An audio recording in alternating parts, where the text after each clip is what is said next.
بہت پرانی بات ہے کہ شاہ فیصل نام کا ایک بادشاہ ملک پر حکومت کرتا تھا۔ اس کا نام دور دور تک مشہور تھا۔ ایک سمجھدار اور نرم دل حکمران جو عدل اور انصاف کا پائیدار تھا۔ ہر طرف اس کی تعریف ہوتی، لیکن بادشاہ کے دل میں ایک عجیب سی بے چینی تھی۔ ایک رات جب سب محل میں سو رہے تھے، بادشاہ اپنے تاج کی گہرائی سے مطالعہ کرتے ہوئے سوچ میں ڈوب گیا۔ میں اتنا عظمت اور دولت رکھتا ہوں، مگر اصل میں میری سلطنت کیسی ہے؟ اس نے اپنے دل میں سوچا، کیا یہ دولت اور طاقت اصل میں لوگوں کے لیے فائدہ مند ہے، یا میں صرف ان باتوں کو دیکھ رہا ہوں جو مجھے دکھائی جاتی ہیں؟ یہ خیالات اس کے ذہن میں چلتے رہے جب تک اس نے ایک فیصلہ نہیں کر لیا۔ اس نے اپنے وزیر کو صبح بلایا اور کہا، میں اپنے غلام کے روپ میں ملک کے عام لوگوں کے بیچ وقت گزارنا چاہتا ہوں۔ مجھے اصل حالت دیکھنی ہے۔ کیا لوگ اصل میں خوش ہیں؟ کیا ان کے ساتھ انصاف ہو رہا ہے؟ وزیر کے چہرے پر پریشانی کا رنگ تھا۔ حضور، یہ بہت خطرناک سفر ہوگا۔ آپ کا اصل روپ چھپا رہے، یہ ممکن نہیں۔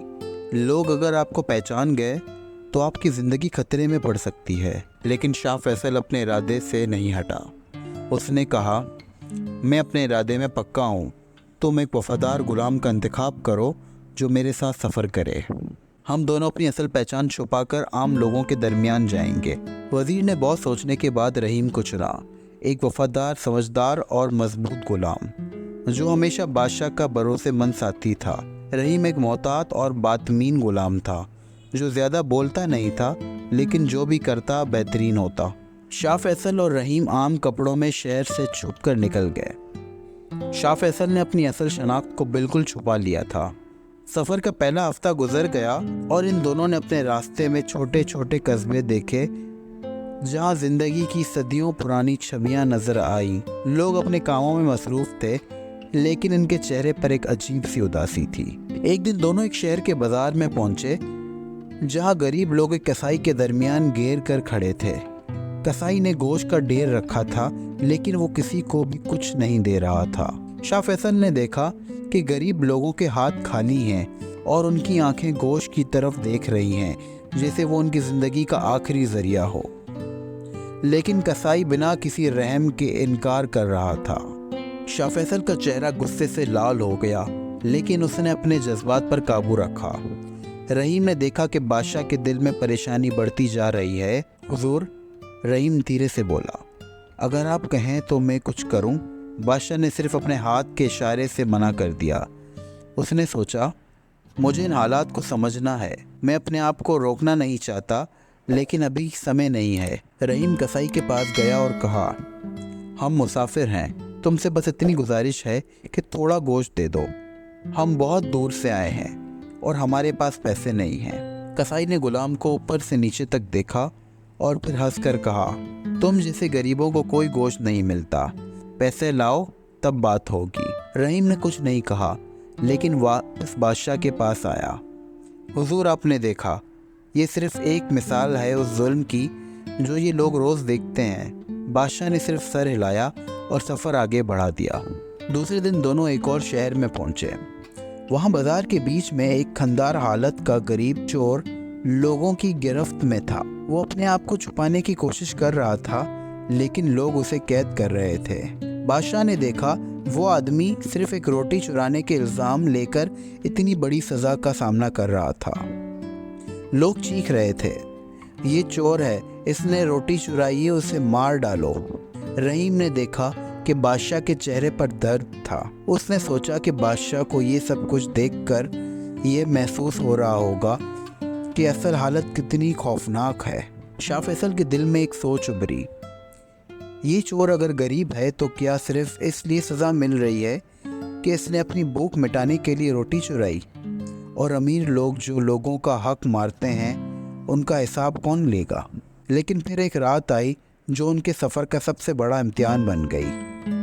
دونوں ایک سنسان جنگلی راستے سے گزر رہے تھے جب اچانک انہیں چوروں کے ایک ٹولے نے گھیر لیا۔ چور سمجھے کہ یہ دو غریب مسافر ہیں جو قیمتی سامان لے جا رہے ہیں۔ رحیم اپنے بادشاہ کو چوروں سے بچانے کے لیے سامنے آیا۔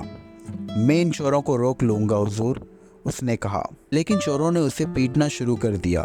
رحیم کو مار پڑتی رہی لیکن اس نے اپنے بادشاہ کو ایک چھوٹی سی انگلی بھی چھونے نہیں دی۔ وہ اپنی جان دے دینے کو تیار تھا لیکن بادشاہ کو بچا کر رکھنا چاہتا تھا۔ شاہ فیصل نے یہ سب دیکھا اور اس کا دل پھٹ گیا۔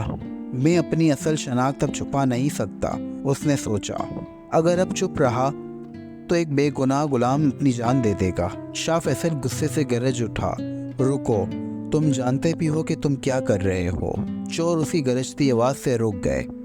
میں اس ملک کا بادشاہ ہوں، تمہیں اپنے کیے کا نتیجہ بہت مہنگا پڑے گا اگر تم نے اپنے ہاتھ اوپر سے نہیں اٹھائے۔ چور ڈر کے مارے پیچھے ہٹ گئے۔ انہوں نے کبھی سوچا نہیں تھا کہ وہ ایک غلام کے روپ میں اپنے بادشاہ کو لوٹ رہے ہیں۔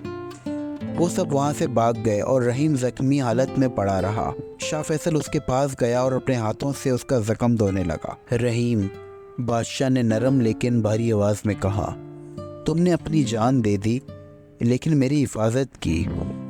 تم وفاداری کی سب سے بڑی مثال ہو۔ رحیم نے اپنی کمزور آنکھیں اوپر اٹھائی اور کہا، حضور آپ میری زندگی ہیں، اگر میں اپنی جان بھی دے دیتا تو یہ میری وفاداری ہوتی۔